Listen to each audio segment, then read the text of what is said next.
बिस्मिल्लाहिर्रहमानिर्रहीम, अस्सलाम वालेकुम। आज मैं आपके साथ नमकीन रोश बनाने की रेसिपी शेयर कर रही हूँ। घर में कम मिकदार में किस तरह से आप ये मज़ेदार टेस्टी सा नमकीन रोश बना सकते हैं, जो खाने में तो मज़ेदार होगा, जिसे बनाना भी निहायत ही आसान होगा। रोश आप कैसे तैयार कर सकते हैं, जो मसालों से आप इस मज़ेदार टेस्टी से नमकीन रोश को बहुत आसानी से बना लेंगे।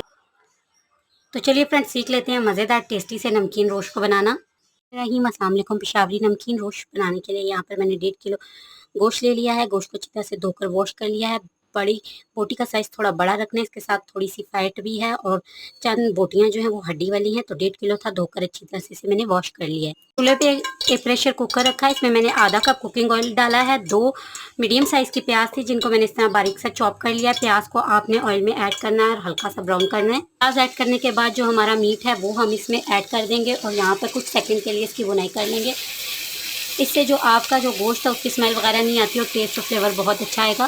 गोश्त की भुनाई करने के बाद इसमें कुछ खड़े मसाले जाएंगे, तो यहाँ पर 2 स्टिक दालचीनी की हैं, एक बड़ी इलायची है, 4 से 5 मैंने लौंग ले लिए हैं और हाफ टी स्पून साबुत काली मिर्च है, तो ये मसाले इसमें जाएंगे। गोश्त हाफ टी स्पून काली मिर्च का पाउडर ऐड कर रही हूँ, दरदरा पिसा हुआ, ये ऑप्शनल है, आप चाहें तो इसे स्किप भी कर सकते हैं, लेकिन थोड़े से टेस्ट और फ्लेवर के लिए मैंने ऐड किया है। 8 से 10 कलियां मैंने लहसन की ली थी, थोड़ा सा पानी डाल के इसे मैंने पीस लिया, तो इसे ऐड करना। इसमें जाएगा नमक, तो मैं इसमें 1.5 टीस्पून नमक ऐड कर रही हूँ। नमक आप अपने टेस्ट के अकॉर्डिंग ऐड कीजिएगा। साथ में जाए इसके बाद इसमें ऐड करेंगे 3 अदद हरी मिर्ची और एक नॉर्मल से साइज़ का टमाटर हमने ऐड करना है। साथ ही हम इसमें ऐड कर देंगे 3 मैंने आलू ले लिए थे, मीडियम साइज़ के आलू थे, इन्हें मैंने काट लिया है 2 टुकड़ों में, तो इन्हें ऐड करेंगे।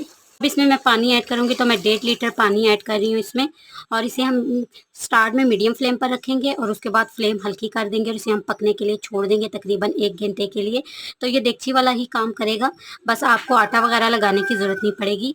प्रेशर मैंने खोल लिया है, तो ये देखिए मज़ेदार टेस्टी सा रोश हमारा बन के रेडी हो चुका है। बोटियाँ भी बहुत ही बेहतरीन सी हमारी गल चुकी हैं और मैंने इसे 1 घंटा 25 मिनट का यहाँ पर प्रेशर में गलाया है। फ्लेम आपने बहुत ही लो रखनी है, तो अब मैं इसे सर्व कर लूँगी। कुकर का प्रेशर मैंने खोल लिया था, टोटल 1 घंटा 25 मिनट मैंने इसे पकाया है हल्के फ्लेम पर, और ये देखिए गोश्त कितना बेहतरीन सा हमारा गल चुका है। बहुत ही मज़े का, बहुत ही टेंडराइज सा बना है और खुशबू भी बहुत ही अच्छी आ रही है। कम मसालों में भी ये बहुत ही टेस्टी सी बनती है, बनने वाली रेसिपी है। तो फ्रेंड, अब इसे मैं सर्व कर लूँगी।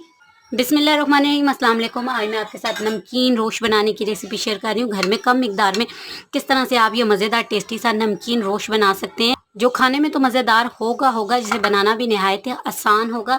आसानी से आप घर में इसे कैसे बना सकते हैं। इसे मैंने सर्व कर लिया है। निहायत मज़ेदार टेस्टी सा ये नमकीन रोश हमारा बन के रेडी हुआ है। फ्रेंड, आप भी इस रेसिपी को ज़रूर से ट्राई करें। इंशाल्लाह नमकीन रोश की ये रेसिपी आपको बहुत ज़्यादा पसंद आएगी।